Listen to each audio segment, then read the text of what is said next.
300 ফিটের এটা 3 নম্বর ব্রিজ।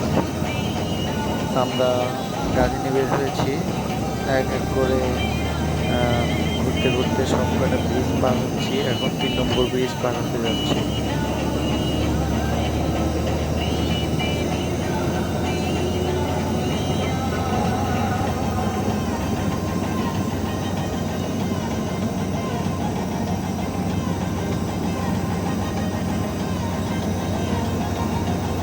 জায়গাটা আমার কাছে খুব অসাধারণ লেগেছে।